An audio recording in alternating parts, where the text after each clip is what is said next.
You keep hitting the same emotional landmines. Let's call them out and fix them.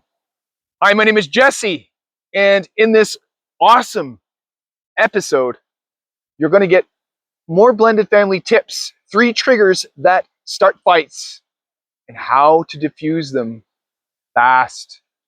But before I get into any of that, I want to welcome you to my channel. Welcome to my channel, The Valiant Lifestyle. If this is you hitting me up, checking me out for the first time, welcome. I want to invite you to subscribe over here or over here. Hit subscribe and then hit all. All allows all my notifications to be carried forth to you.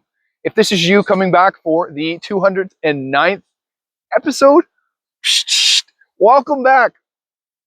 All right, so let's talk to these points. Unclear boundaries. Unclear boundaries. Boundaries gets tossed around like a terse bucket of bait for fishing. Yeah, not a great analogy, but you get it. Unclear boundaries. Set roles, responsibilities, and respect lines clearly. All right. What does a boundary look like? It could be something emotional. It could be something physical. It could like a physical presence. It could be something spiritual. It could be something that is verbal and doesn't quite align or mesh with how you feel. It's important to talk about what that is and then talk about how far you're willing to go with it before it becomes a problem. So, for something like my daughter or daughters, a boundary that they could set for one another would be, I don't want you to throw the ball at my face. That's a fair one. What happens if one of them does? Boundary gets crossed. Now, it's up to them, and I'm very, very proud of how they both do this, how they work that out. And this happened actually not too long ago. And I was able to help them mitigate it a little bit, meaning get clear on what they needed to do so that they could help each other through it. But the boundary was set by my eldest to not throw the ball at my face. What my other daughter did, and she didn't do it maliciously, she just got carried away and she threw it. But in getting carried away, she wasn't really being conscious about what that boundary was that she crossed, which was throwing the ball in my daughter's face.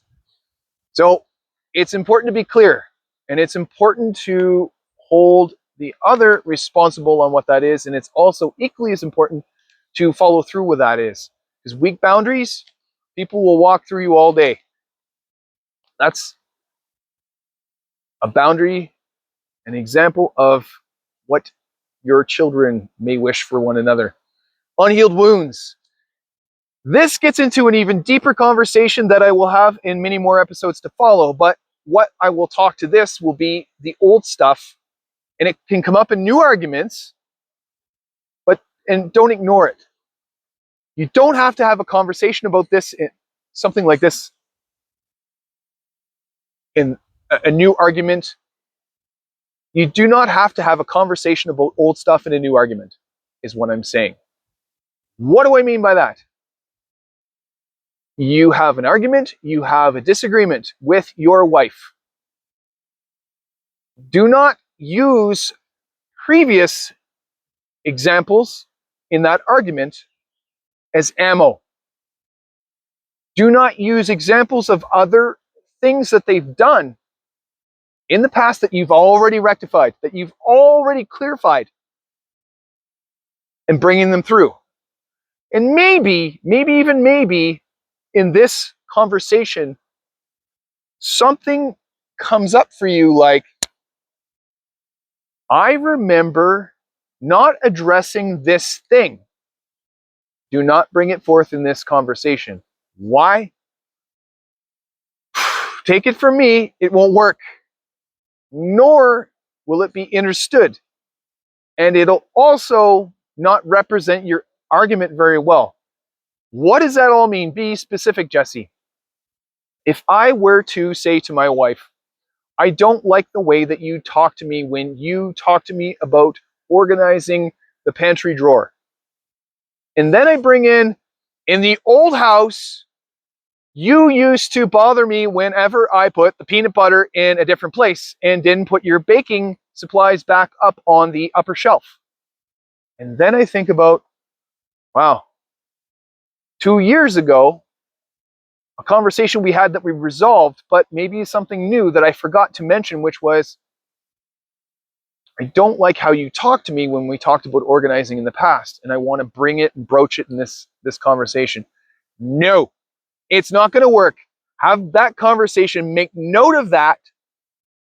I would make note of that so that we could have it in another conversation separately. It is another conversation all on its own, and it doesn't get to move into this one.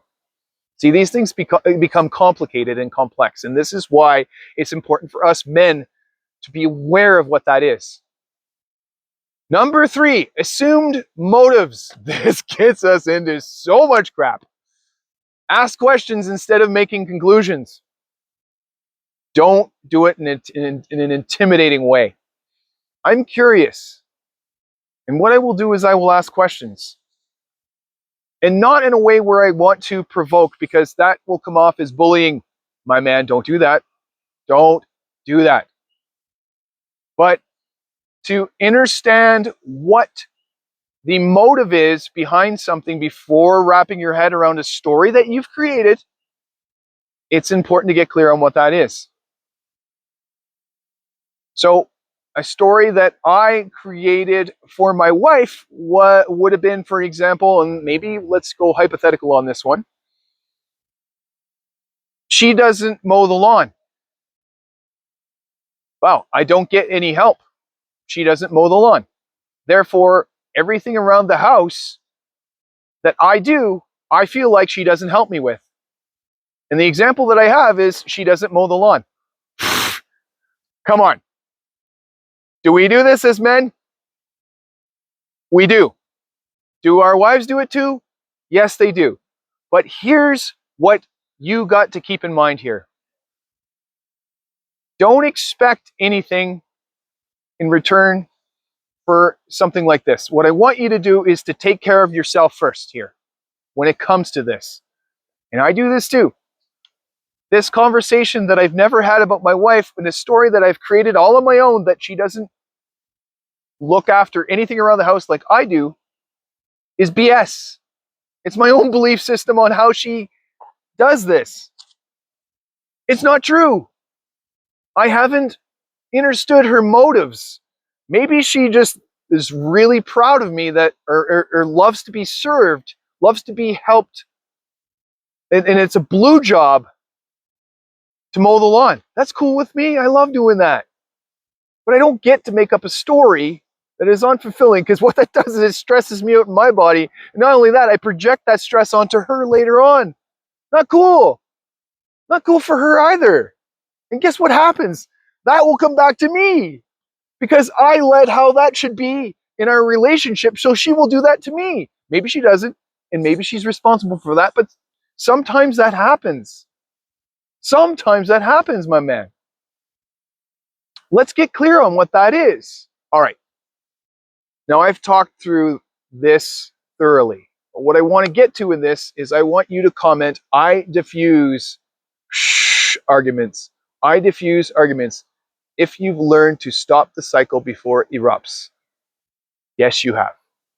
And if you want to get clear on this and you have a few questions, I would invite you to go to thevaliantlifestyle.com and book that 30-minute discovery call and ask those questions. Talk to me live. Let's see what this means for you. All right.